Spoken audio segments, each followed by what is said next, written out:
우리가 지난 시간에 이 아합의 시대, 거짓에 익숙한 시대에 자신의 약한 부분들을 그럴 수 있지라고 정당화하면서 결국은 악한 왕으로 이 거짓에 익숙해졌던 이 아합과, 그리고 또 이 처세술과 하나님을 알지 못했기 때문에 또 거짓에 익숙해진 이 아합의 보호자 역할을 한 이 무명의 신하에 대해서 우리가 생각해 봤습니다. 또 물론 이와 같은 시대에 또 오바댜와 같이 하나님의 말씀 가운데 중심을 지키고 살아가는 또 사람들도 우리가 보았지요. 오늘은 이 본문 속에 또 한 명의 거짓에 익숙해져 있는 또 한 명의 사람, 바로 이 시드기야에 대해서 우리가 한번 생각해 보고, 또 오늘 우리가 어떤 교훈을 얻을 수 있는지 말씀을 통해 우리가 묵상해 보고자 합니다. 사실 오늘 이 말씀은 제 자신에게도 참 두려운 말씀이죠. 늘 아합이나 이 무명의 이 신하보다 늘 시드기야는 아무래도 저도 걸어가는 길이 있기 때문에 늘 경계하고 마음에 늘 생각하는 인물 중에 한 사람입니다.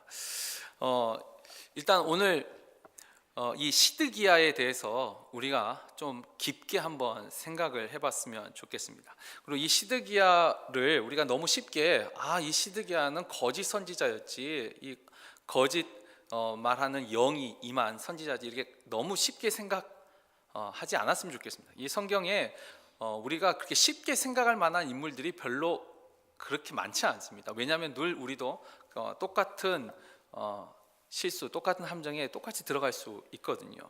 일단 이 시드기야의 배경을 우리가 한번 생각해 보려면 이 북이스라엘과 이 여호와의 신앙, 그러니까 이 하나님을 믿는 이 신앙과 북이스라엘의 이 역사적인 그 관계를 좀 살펴보면 좀 도움이 됩니다. 우리가 그 열왕기상 16장 그 앞에 30절에서 33절에 보면 이 아합이 이 오므리 아들 아합이 그의 이전의 모든 사람보다 여호와 보시기에 악을 더욱 행하여 느밧의 아들 여로보암의 죄를 따라 행하는 것을 오히려 가볍게 여기며 시돈 사람의 왕 엣바알의 딸 이세벨을 아내로 삼고 가서 바알을 섬겨 예배하고 사마리아에 건축한 바알의 신전 안에 바알을 위하여 제단을 쌓으며 또 아세라상을 만들었으니 그는 그 이전에 이스라엘 모든 왕보다 심히 이스라엘 하나님 여호와를 노하시게 하였더라. 이 아합이 두로의 왕, 공주죠. 이세벨과 결혼하면서 사마리아는 이제 북이스라엘의 수도이죠. 사마리아에 바알의 신전을 세웠습니다. 그리고 그 안에 아세라상을 만들고, 이 바알과 아세라는 쉽게 말하면 남신과 여신이고, 그러니까 이제 성적인 또 문란함도 있고 또 풍요의 신이고, 사마리아 그 수도에 바알 신전을 세우고 섬겼습니다. 그러고 나서 18장 4절에 보면 이 이세벨이 이제 왕비가 되었죠. 왕비가 된 후에 이세벨이 여호와의 선지자들을 죽이기 시작합니다. 그러니까 바알 신전을 세웠을 뿐만 아니라 원래 북이스라엘에 남아 있는 하나님의 선지자들을 죽이기 시작하죠. 우리식으로 하면 이제 목사들을 죽이기 시작한 거겠죠. 근데 그때에 오바댜가 선지자 100명을 가지고 50명씩 굴에 숨기고 떡과 물을 먹였더라. 그 밑에 또 40절에 보면은 우리가 이제 잘 아는 엘리야의 갈멜산 그 사건이 이제 그 다음에 일어나죠. 그러니까 아합이 결혼하고 바알 신전을 세우고 여호와의 선지자를 다 죽였습니다. 그러니까 이 죽인 것에 대해서 그 죽이는 과정 속에 오바댜라는 이제 신실한 사람은 이제 숨겨줬고, 그리고 이제 그 다음에 엘리야의 갈멜산 사건이 나옵니다. 그러니까 3년 기근이 나오고 갈멜산 사건이 나오고, 갈멜산 사건에서 엘리야가 바알의 선지자들 잡을 때 그들 중 하나도 도망하지 못하게 하라며 곧 잡은지라 엘리야가 그들을 기손 시내로 내려다 거기서 죽이니라. 이게 아까 여호와의 선지자를 죽인 것에 대한 하나님의 이제 공의로운 심판입니다. 그러니까 엘리야가 그냥 바알 선지자가 미워서 죽인 게 아니라 이세벨이 여호와의 선지자들을 죽였기 때문에 하나님이 여기에 대한 심판으로 바알의 선지자들도 다 죽이는 거죠. 그렇다면 그리고 이렇게 바알 선지자를 또 죽이고 나니까 이세벨이 또 복수심을 갖게 되죠. 그러니까 먼저 이세벨이 여호와의 선지자를 죽이고 엘리야가 바알의 선지자를 죽이고, 그러니까 또 이세벨이 그 밑에 19장 1절 2절을 보면은 이 아합이 이제 그 갈멜산에서 일어난 모든 일을 이세벨에게 말하니까 이세벨이 뭐라고 하죠? 2절에 보면 사신을 엘리야에게 보내어 이르되 내가 내일 이맘때에는 반드시 너의 생명을 저 사람들 중 한 사람의 생명과 같게 하리라. 그러니까 내가 너를 죽이겠다 이거죠. 그렇게 하지 아니하면 신들이 내게 벌 위에 벌을 내림이 마땅하니라 한지라. 자, 이게 이제 북이스라엘과 여호와의 신앙의 역사인데, 그러니까 아합이 이세벨과 결혼하면서 바알을 신전을 세우고 여호와의 선지자를 이세벨이 죽이고, 그리고 엘리야가 그 바알과 아세라 선지자 400명, 450명에서 850명 또 죽이고, 그 다음에 이세벨이 엘리야를 죽이겠다고 하니까 엘리야가 이제 도망가죠. 그래 로덴 나무 밑에 가서 이제 제발 나 좀 데려가달라고, 나 할 만큼 다 하지 않았냐고 이제 그렇게 말할 때 또 하나님이 내가 이 이스라엘에 바알에게 무릎 꿇지 않은 7,000명을 남겨뒀다, 이제 이 위로하는 말씀이 이제 이어집니다. 근데 아무튼 이와 같은 역사 속에서 이세벨은 일단 엘리야를 죽이려고 했는데 아합은 이미 갈멜산에서 모든 백성들이 보는 앞에서 바알과 아세라의 그 선지자들은 이제 가짜고, 왜냐면 하늘에서 불이 안 내려왔잖아요. 그런데 엘리야는 하늘에서 불이 내려오면 이게 하나님이 진짜 신이심을, 하나님을 자기만 본 게 아니라 온 그 모든 백성이 봤습니다. 그러니까 이제는 바알 신을 더 주장할 수가 없는 거죠. 바알 신을 믿으라고. 그러니까 형식적이나마 또 일시적이나마 이 아합이 여호와의 신앙을 회복을 하게 됩니다. 왜냐하면 이 백성들 때문이죠. 왜냐하면 엘리야가 그 갈멜산에서 백성들로 하여금 참 하나님이 누구신지 이제 알았느냐 하면서 너희는 오직 여호와만 섬기라 하고 백성들이 또 언약을 했거든요. 자, 이 북이스라엘에서 이세벨이 이 여호와의 선지자를 죽이고, 그러나 아합이 일시적으로 이제 여호와 신앙을 회복했을 때, 오늘 이제 우리가 읽었던 본문 22장 그 앞에 5절에서 6절을 보면은 그 이미 지난 2주 동안 말씀을 드렸으니까 이 남유다 왕 여호사밧이 북이스라엘에 왔을 적에 아합이 나와 함께 이 아람과 전쟁에 가겠습니까? 연합 전쟁을 하겠습니까? 그때 여호사밧이 먼저 이 일을 물을 만한 여호와의 선지자가 어디 없습니까? 먼저 하나님께 물어보지요. 이렇게 말했을 적에 이 아합이 여호와의 선지자를 400명을 불러 모아옵니다. 400명을. 분명히 다 죽였잖아요. 어디서 400명이 나온 거죠? 이 여호와의 선지자가 이세벨이 다 죽이기 시작했는데 아마 이 400명은 아까 우리가 그 18장 4절에서 잠깐 봤듯이 오바댜가 이세벨이 여호와의 선지자를 죽이려 할 때 이 오바댜도 50명씩 100명을 숨겨줬잖아요. 그러니까 분명히 이세벨이 이렇게 그 여호와의 선지자를 찾아서 죽이고 다닐 때 숨어 지내던 선지자들이 있었다는 것입니다. 이렇게 막 죽일 때는 숨어 있었어요. 자, 그런데 이 숨어 있던 사람들이 그 갈멜산 사건 이후로 아합이 여호와의 신앙을 이제 공인을 한 거죠. 인정을 하니까 밖으로 나온 것이죠. 그래서 오늘 어쩌면 이 시드기야도 뭐 이건 확인할 수는 없지만 오바댜가 숨겨줬던 그 100명 중에 한 사람일 수도 있습니다. 아무래도 뭐 각지 이렇게 숨어 있었겠지만 그래도 이 국내 대신 그래도 이 정부 고위 관리가 숨겨졌던 선지자들이 좀 더 빨리 아합 앞에 오지 않았을까라는 이제 이건 추측입니다. 추측을 할 수 있는데 어찌됐든가 분명히 숨어 지냈던 선지자가 밖으로 나온 것입니다. 그러니까 아합이 이제 하나님을 믿자 할 때 새롭게 선지자들이 생겼다기보다는 오바댜가 숨겨졌던 그 100명의 선지자들처럼 숨어 있던 사람이 밖으로 나온 것이죠. 그러면서 이 사람들이 이제는 공식적으로 하나님에 대한 신앙을 말하고 하나님을 이제 섬기는 것입니다. 자, 그렇다면 여기서 이제 우리가 한번 추측해 볼 수 있습니다. 이세벨이 여호와의 선지자를 죽이려고 할 때 숨어 지냈을 때는 얼마나 힘들었겠습니까? 이 오바댜 같이 신실한 사람들 그래도 공급해 준 것으로 생존을 할 수 있었지만, 자, 그런데 아합이 공인을 했습니다. 이제 부터 북이스라엘은 하나님을 섬기겠노라고 이제 밖으로 드러나게 됐지요. 우리는 이걸 충분히 하나님의 은혜라고 생각할 수 있을 것입니다. 그렇지 않나요? 숨어 지내다가 이제 마음 놓고 하나님을 섬길 수 있으니까 이건 분명히 하나님의 은혜지요. 그런데 문제는 그리고 오늘 우리가 읽었던 본문에서 우리가 이제 주목해서 생각해야 될 본문이 바로 이제 24절인데, 그러니까 이 과정 속에서 시드기야가 뭐라고 말하냐면, 이 그나아나의 아들 시드기야가 가까이 와서 미가야의 뺨을 치며 이르되 여호와의 영이 나를 떠나 어디로 가서 내게 말씀하시더냐. 분명히 하나님의 영이 나를 떠나 어디로 가서 내게 말씀하시더냐. 이 말이 굉장히 중요합니다. 이 말은 뭐죠? 시드기야도 하나님의 영을 경험한 사람입니다.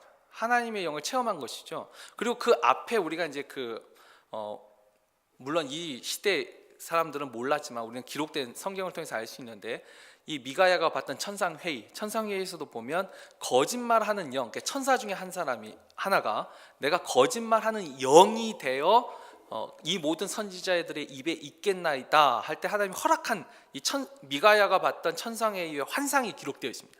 근데 거기서 보면 적어도 시드기야가 자기가 머릿속으로 이것을 계산해 가지고 말하고 있지 않다라는 것을 알려주죠.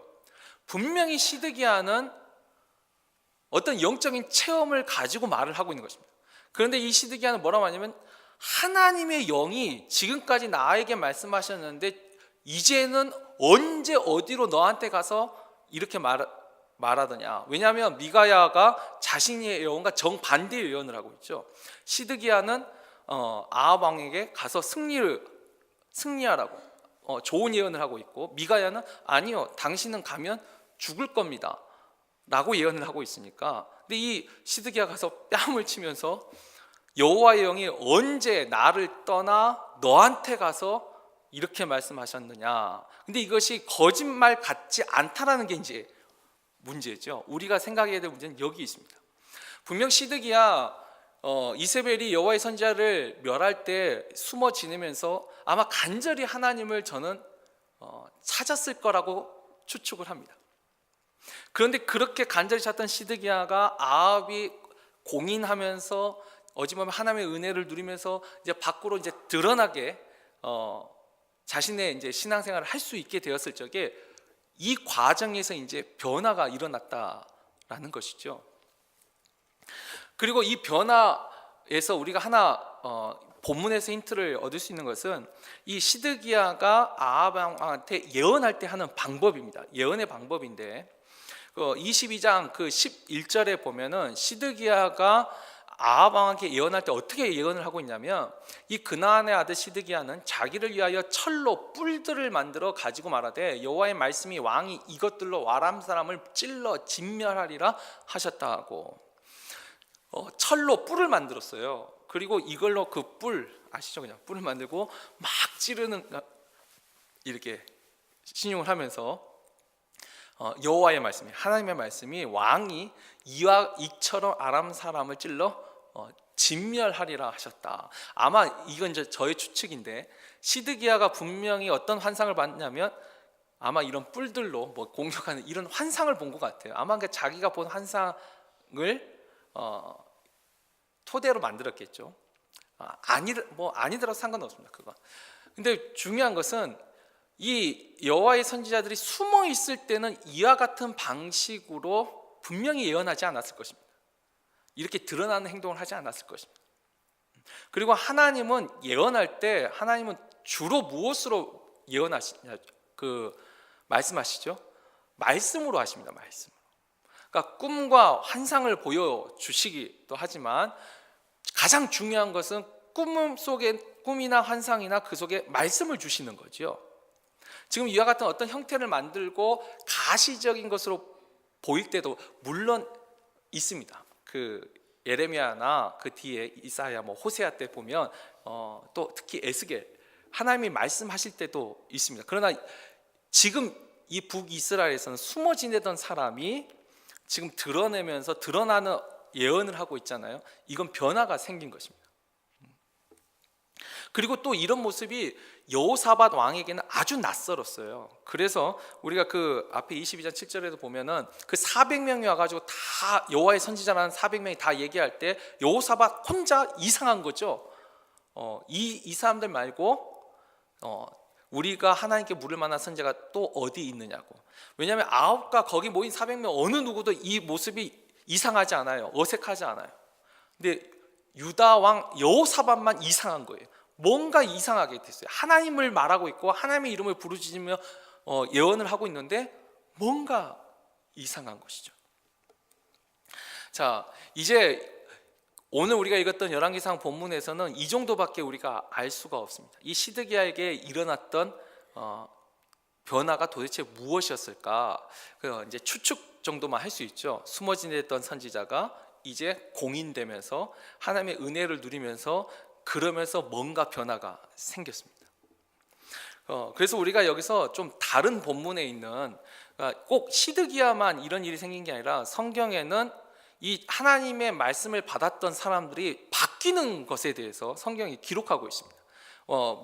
몇 명의 예를 들어보죠. 첫 번째는 민수기 22장 15절에서 20절에 보면 우리가 잘 아는 이 발람 선지자가 나옵니다. 발람. 이스라엘 백성이 애굽에서 나와서 가나안으로 가는 도중에 모압 왕 발락에 의해서 이스라엘을 저주하도록 부탁을 받은 발람이 있는데, 이 발람도 우리가 잘 말씀을 보면 아주 중요한 포인트를 하나를 발견할 수가 있죠. 이 원래 발락이 모압 왕인데 발락이 발람한테 이스라엘을 저주해달라라고 했더니 발람이 하나님이 원치 아니하신다라고 거절합니다. 처음에 분명히 거절했어요. 그런데 발락이 다시 그들보다 더 높은 고관들을 더 많이 보내면서 또 그들이 발람에게 나아가서 그 얘기 이르되 이 십볼의 아들 발락의 말씀에 청하되 아무 곳에도 거리끼지 말고 내게로 오라. 내가 그대를 높여 크게 존귀하게 하고 그대가 내게 말한 것은 무엇이든지 다 시행하리니 청하건대 와서 나를 위하여 이 백성을 저주하라 하시더이다. 발람이 발락의 신하들에게 대답하여 이르되 발락이 그 집에 가득한 은금을 내게 줄지라도 내가 능히 여호와 내 하나님의 말씀을 어겨 덜하거나 더하지 못하겠노라. 자, 여기까지 보면 이 발람은 분명히 하나님의 말씀을 들은 사람입니다. 그리고 실제로 성경은 하나님이 발람에게 직접 말했습니다. 저주하지 말라고, 이 백성을. 그러니까 여기까지는 지금 발람이 분명히 하나님의 말씀을 들은 대로 말했죠. 근데 이제 19절에 가서 바뀌죠. 19절에 보면 그렇게 나는 저주하지 못하겠노라, 그러니까 돌아가라 하면 끝인데, 근데 그런즉 이제 너희도 이 밤에 여기서 유숙하라. 여호와께서 내게 무슨 말씀을 더 하실는지 알아보리라. 아니, 하나님이 이미 말씀하셨거든요. 그런데 여기 일단 자보라고. 하나님이 더 어떻게 말씀하실지 내가 다시 알아보겠노라고. 여기서 지금 이 발람의 작은 변화가 느껴집니까? 분명히 하나님의 말씀을 들었는데 자기 마음에 이 발락의 요청을 거절하는 것이 너무 아까운 거예요. 그러니까 하나님한테 한 번 더 물어보겠다는 거죠. 그래서 이제 그 20절에 보면은 밤에 또 하나님이 발람에게 임하여 이르시되, 분명히 하나님이 말씀하시잖아요. 그 사람들이 너를 부르러 왔거든 일어나 함께 가라. 그러나 내가 내게 이르는 말만 준행할지니라. 하나님이 발람이 그래도 끝까지 가고 싶어 하니까 허락을 해줍니다. 이게 지금 하나님 뜻이 아니고 발람이 계속 하고 싶어 하니까 허락을 해줘요. 그러나 분명히 말하죠. 내게 이르는 말만 하라고. 근데 우리가 이제 그 다음 역사를 보면 발람은 가가지고 저주를 못합니다. 뭐냐면 하나님이 허락하지 않으니까. 근데 그 다음에 어떻게 하죠? 발람이 자기 원래 있던 곳으로 돌아가지 않고 모압에 남습니다. 그리고 꾀를 알려줘. 그래서 발람의 꾀라고 하죠. 나한테 저주하지 말라 하고 너희한테 있는 이쁜 여자들을 이스라엘 사람들에게 주어라. 이게 이제 발람의 꾀입니다. 그래서 발람은 그 나중에 죽습니다. 이스라엘 사람에게. 아무튼 여기서도 발람 분명히 하나님의 말씀을 들었는데 변하는 과정이 있지요. 또 하나 우리가 사울을 또 살펴볼 수 있습니다. 우리가 하나님 앞에 사울 왕을 버림받은 왕으로만 생각하는데 아니요. 분명히 사울도 처음 하나님이 선택할 때 하나님의 영이 사울에게 임했습니다. 그래서 보면 이 사무엘이 사울에게 기름을 부으면서 어떤 예언을 하냐면, 자, 너에게도 여호와의 영이 크게 임하리니 너도 그들과 함께 예언을 하고 변하여 새 사람이 되리라. 하나님의 영이 사울에게도 분명히 임했습니다. 처음에. 그리고 이 징조가 내게 임하거든 너는 기회를 따라 행하라 하나님이 너와 함께 하시느니라. 실제로 했던 사울이 하나님의 영에 크게 감동돼서 예언을 하죠. 그래서 11절에 보면 전에 사울을 알던 모든 사람들이 사울이 선지자들과 함께 예언함을 보고 서로 이르되 기스의 아들들에게 무슨 일이 일어났느냐 사울도 선지자들 중에 있느냐 하고, 분명히 사울도 하나님의 영을 받았고 예언도 하고 그래서 사람들이 사울도 선지자 중에 한 사람이더냐라고 분명히 말을 합니다.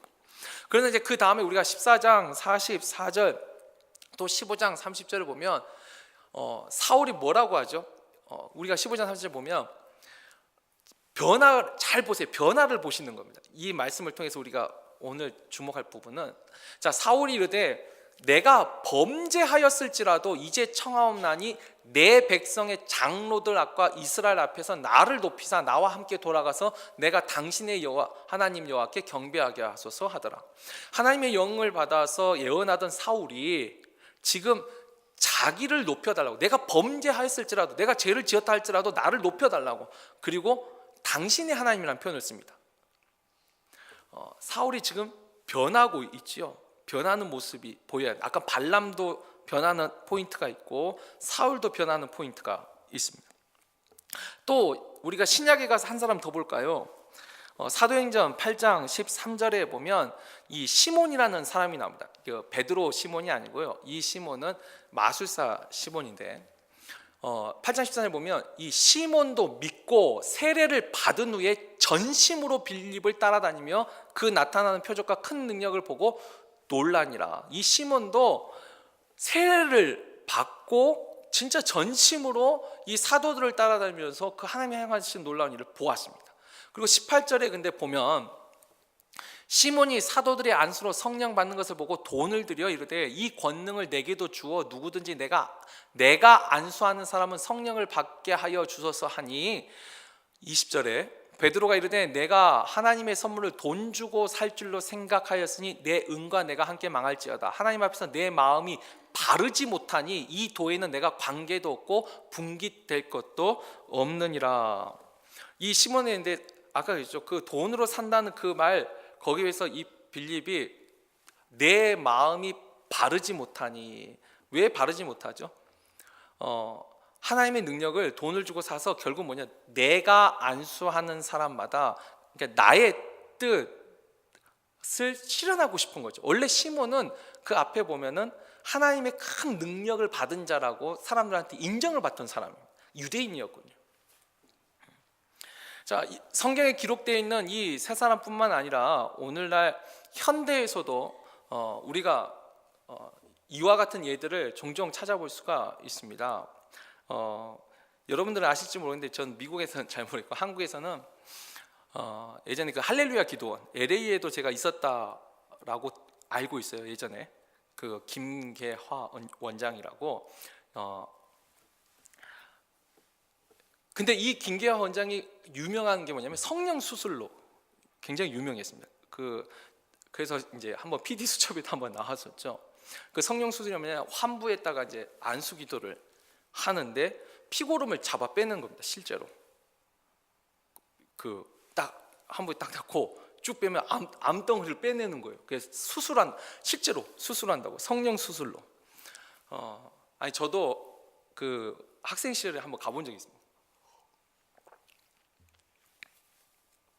근데 정말 놀라운 게 이게 전부 다, 물론 그 방송했을 때는 이게 이제 사기다, 거짓말이다라고 이제 세상, 실제 이게 뭐 공영 방송에서 나왔으니까요. 그거 했어요. 근데 저는 그거 다 거짓말이라고 생각하지 않습니다. 왜냐하면 제가 직접 거기 갔는데 진짜 나은 사람들이 있어요. 초창기에. 그리고 본인 자신이 그와 같이 불치병에서 나았던 사람이에요. 김기아 원장이.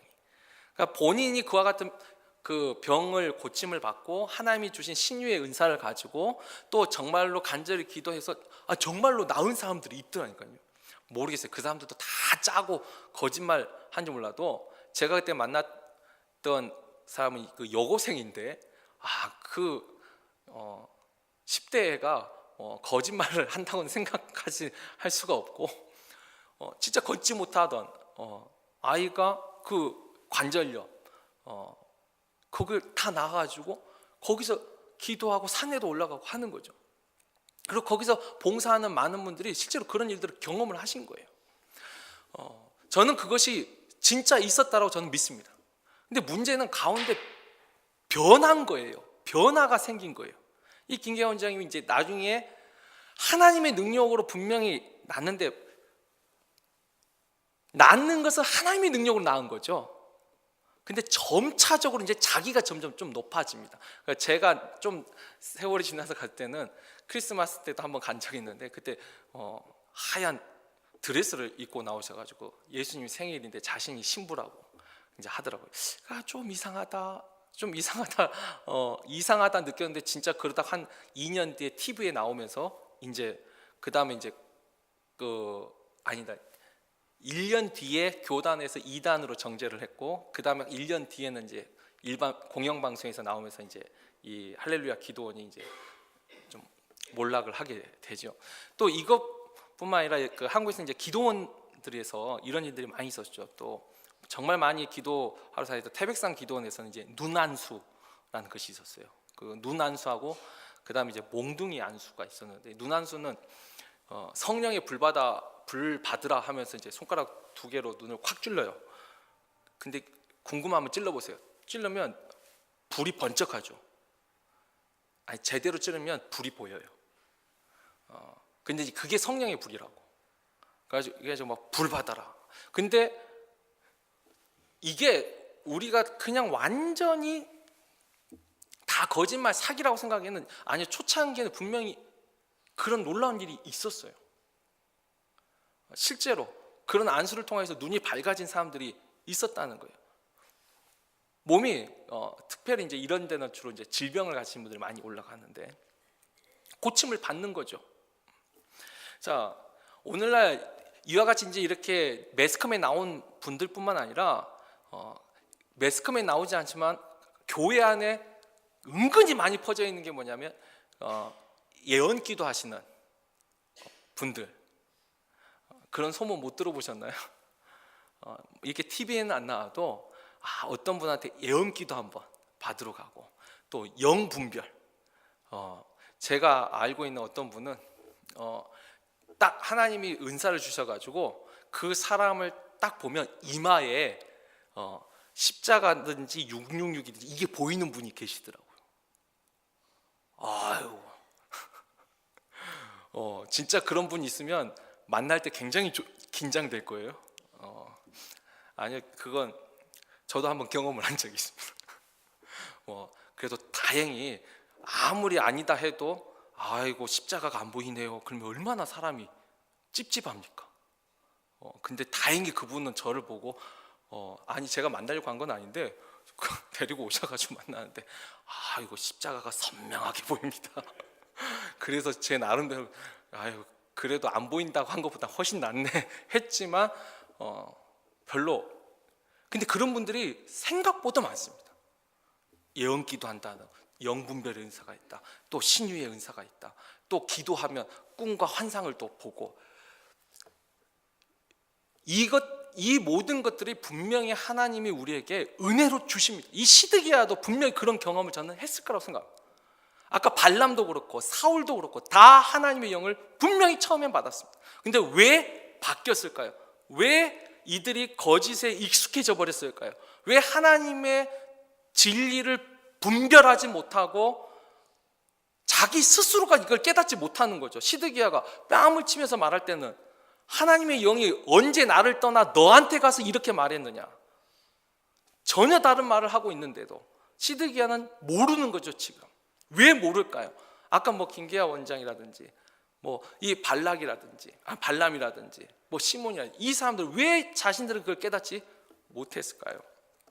결국은 두 가지가 있습니다. 하나는 하나님이 나에게 주신 사적인 은혜를, 우리가 이제 양육 성경 공부에도 한번 말씀드렸는데, 하나님이 나에게 주신 개인적인 은혜를 이걸 공적인 계시로 바꾸면서 이게 교만의 함정에 빠집니다. 하나님이 분명히 나한테 은혜를 주셨어요. 나에게 꿈을 주셨어요. 그러니까 예를 들면 이런 거죠. 정말 기도 많이 하시는 분들은 하나님이 꿈으로도 알려주십니다. 근데 그 꿈을 알려줬는데, 예를 들면 저희 어머니도 참 기도 많이 하세요. 그래서 꿈을 참 많이 꾸세요. 저희 어머니 같은 거. 근데 어떤 분이 이번에 이제 그 입시를 놓고 얘 기도를 부탁했어요. 그러니까 기도 부탁에 기도를 하죠. 근데 하나님이 꿈을 보여주신 거예요. 근데 꿈을 꿨는데 붙은 거예요. 자, 근데 이것을 가지고 만약에 저희 어머니가 이 기도 부탁한 분한테 가서 걱정하지 말라고, 하나님이 이번에 붙여주신다고. 이거 하나님의 은혜인가요? 이게 기쁜 일인가요? 기쁜 일이죠. 근데 중요한 건 이렇게 말을 하면서 아주 중요한 변화가 하나 생기는데 뭐냐면, 기도를 부탁한 이 사람은 다음에 이 아이가 이제 직장에 들어간다든지 또 중요한 문제가 생기죠. 그러면 반드시 하나님한테 자기가 먼저 기도하기보다는 기도를 부탁하러 옵니다. 아주 중요한 미묘한 차이지만 변화가 생긴 것이죠. 이제는 하나님과 그 사람이 1대1로 만나는 게 아니라 꿈을 보고 환상을 보고, 아까 영분별의 은사가 있고 심지어 병을 고쳐주시는 분은 하나님이지 이 목사나 이게 아니죠. 저도 제가 안수했어도 병이 나을 수 있습니다. 왜죠?